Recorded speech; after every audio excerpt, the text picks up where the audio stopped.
Assalamualaikum warahmatullahi wabarakatuh. Selamat pagi, siang, sore, atau malam, Bu Rahwita. Kami dari kelompok 5 ingin mempresentasikan hasil kerja kami mengenai wan prestasi khususnya pada putusan Pengadilan Negeri Batang nomor 24 garing PDT G.S garing 2020 garing PNBTG. Kami kelompok 5 beranggotakan. Pertama ada Diof Dihian Gandari Munif, kedua ada Adinda Nuriska, ketiga ada Amir Huda Syam Samudra, keempat ada Alessandro Nisa Mahat, kelima ada Adelia Pratiwi, keenam ada Fira Felinda Cahyani. Selanjutnya masuk ke dalam materi.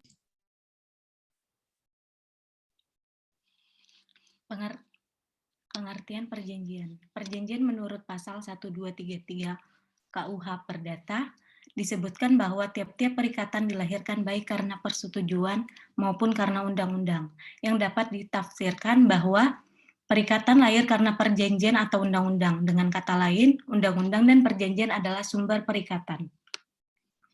Menurut pasal 1313 KUH Perdata, pengertian perjanjian sendiri adalah suatu perbuatan dengan mana satu orang atau lebih mengikatkan dirinya terhadap satu orang lain atau lebih.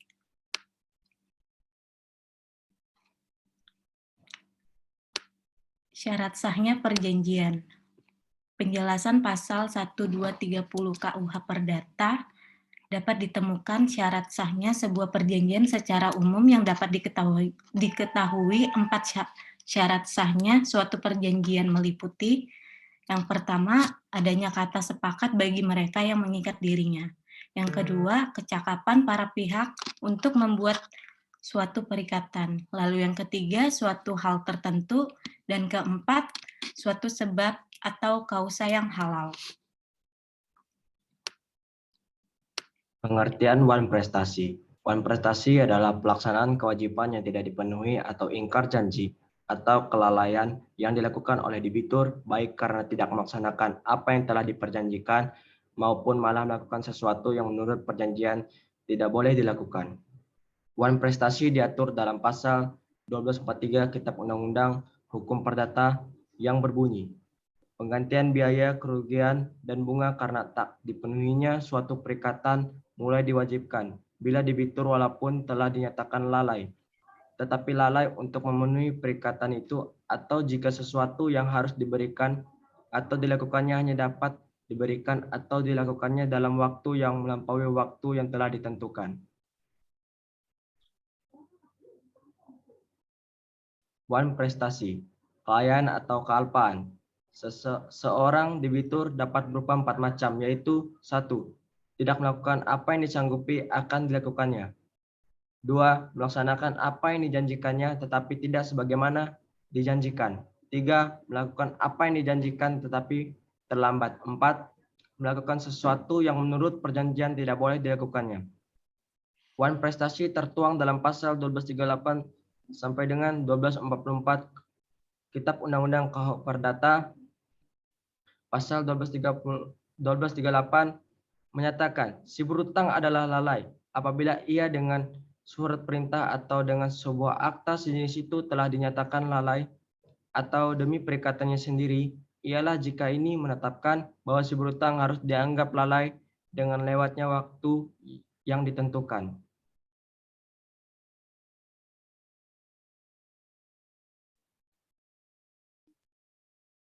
Sanksi wan prestasi. 1. Kewajiban membayar ganti rugi. Ketentuan tentang ganti rugi diatur dalam pasal 1246 KUH Perdata yang terdiri dari 3 macam, yaitu biaya, rugi, dan bunga. Biaya adalah segala keperluan atas pengongkosan yang nyatanya telah dikeluarkan oleh kreditur, sedangkan bunga adalah segala kerugian yang berupa kehilangan keuntungan yang sudah dibayangkan atau yang sudah diperhitungkan sebelumnya. 2. Pembatalan perjanjian. Menurut KUH Perdata pasal 1266, syarat batal dianggap selalu dicantumkan dalam persetujuan-persetujuan yang bertimbal balik. Manakala salah satu pihak tidak memenuhi kewajibannya, dalam hal yang demikian persetujuan tidak batal demi hukum, tetapi pembatalan harus dimintakan kepada hakim. Permintaan ini juga harus dilakukan meskipun syarat batal mengenai tidak dipenuhinya kewajiban dinyatakan dalam perjanjian. Jika syarat batal tidak dinyatakan dalam persetujuan hakim, adalah leluasa untuk menurut keadaan atas permintaan si tergugat memberikan suatu jangka waktu untuk masih juga memenuhi kewajibannya. Jangka waktu mana namun tidak boleh lebih dari 1 bulan.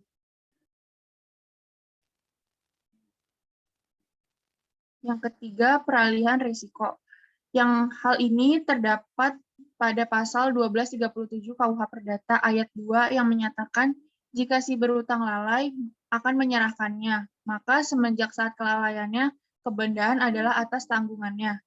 Keempat, pembayaran biaya perkara. Sanksi ini hanya dapat dimintakan ketika sudah terbukti di muka hakim dengan adanya penetapan dari hakim sehingga debitur dapat membayar ganti rugi berupa uang yang timbul karena perselisihan dalam menyelesaikan sengketa.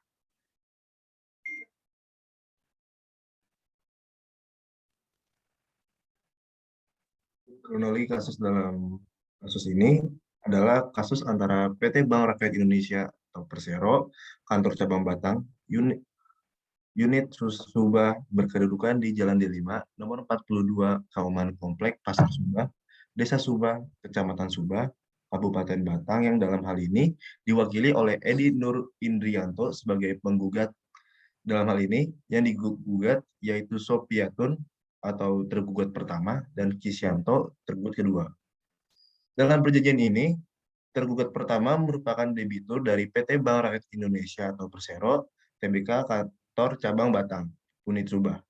Di perjanjian ini terdapat pinjaman dari tergugat kepada penggugat sesuai surat dengan pengakuan hutang nomor B.58/35-2/2018 tanggal 13 bulan Februari 2018 yang dibuat dan ditandatangani di Batang dengan pokok kredit sebesar rupiah 50 juta dengan jangka waktu 36 bulan angsuran, dan tergugat kedua merupakan istri dari tergugat pertama dan telah mendatangani dan mengetahui fasilitas pinjaman yang diterima tergugat pertama. Dalam hal ini, tergugat pertama tidak melaksanakan kewajiban pembayaran angsuran secara rutin. Tergugat pertama hanya melakukan angsuran pokok dan angsuran bunga yang terhutang sebesar 18.092.744 rupiah kepada penggugat dan sebelum jatuh tempo sebagaimana yang diperjanjikan pada tanggal 13 Februari 2020, tanggal berakhirnya perjanjian menurut penggugat total pinjaman pokok dan bunga sebesar Rp43.204.552. Atas keterlambatan angsuran tersebut, penggugat telah beberapa kali menyampaikan surat peringatan, surat panggilan, dan somasi. Baik, selanjutnya. Namun, pada saat persidangan, tergugat tidak pernah hadir di persidangan tanpa adanya alasan. Walaupun telah dipanggil secara sah dan patut, maka tergugat dianggap telah melepaskan haknya untuk menjawab gugatan penggugat dan hakim akan melanjutkan persidangan tanpa hadirnya penggugat. Bahwa berdasarkan uraian fakta dan keadaan di persidangan tersebut, di atas perbuatan para tergugat telah menimbulkan kerugian bagi penggugat. Dengan demikian, perubahan para tergugat dalam perkara akuo adalah ingkar janji atau tidak menepati janji uang prestasi. Hal mana para tergugat tidak memenuhi atau lalai melaksanakan kewajiban sebagaimana yang telah ditentukan dalam perjanjian yang dibuat antara kreditur dan debitur, dan kesemuanya itu dapat dipersalahkan kepada para tergugat. Sebagaimana uang prestasi ini diatur dalam ketentuan pasal 1243 Kitab Undang-Undang Hukum Perdata atau KUHP yang menyebutkan penggantian biaya, kerugian, dan bunga karena tak dipenuhinya suatu perikatan mulai diwajibkan bila debitur walaupun telah dinyatakan lalai, tetap lalai untuk memenuhi perikatan itu. Atau jika sesuatu yang harus diberikan atau dilakukan hanya dapat diberikan atau dilakukannya dalam waktu yang melampaui waktu yang telah ditentukan. Oleh karenanya, perbuatan para tergugat dalam perkara akuo telah memenuhi unsur-unsur uang prestasi, yakni 1. Adanya perjanjian oleh para pihak, 2. Ada pihak melanggar atau tidak melaksanakan isi perjanjian yang sudah disepakati, dan yang ketiga, sudah dinyatakan lalai tetapi juga tidak mau melaksanakan isi perjanjian, sehingga terhadap petitum keempat gugatan penggugat patut dan beralasan untuk dikabulkan. Baik, selanjutnya.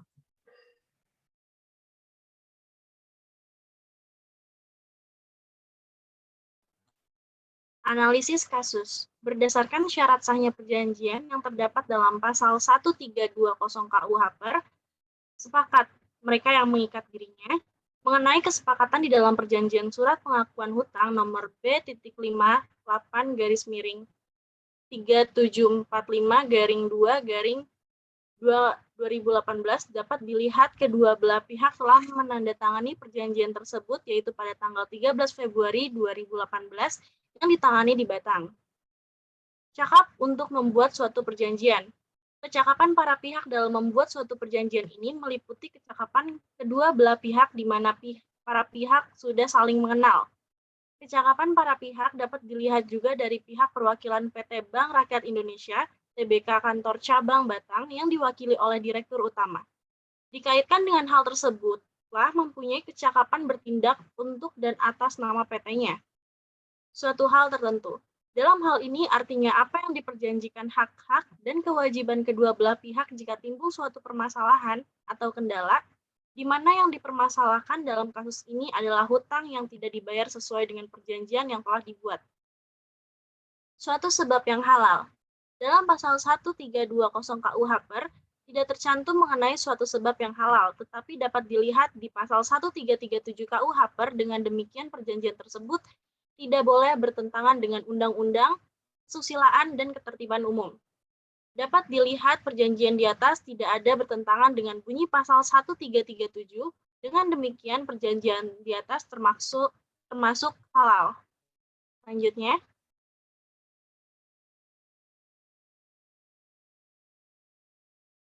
dasar pertimbangan putusan hakim.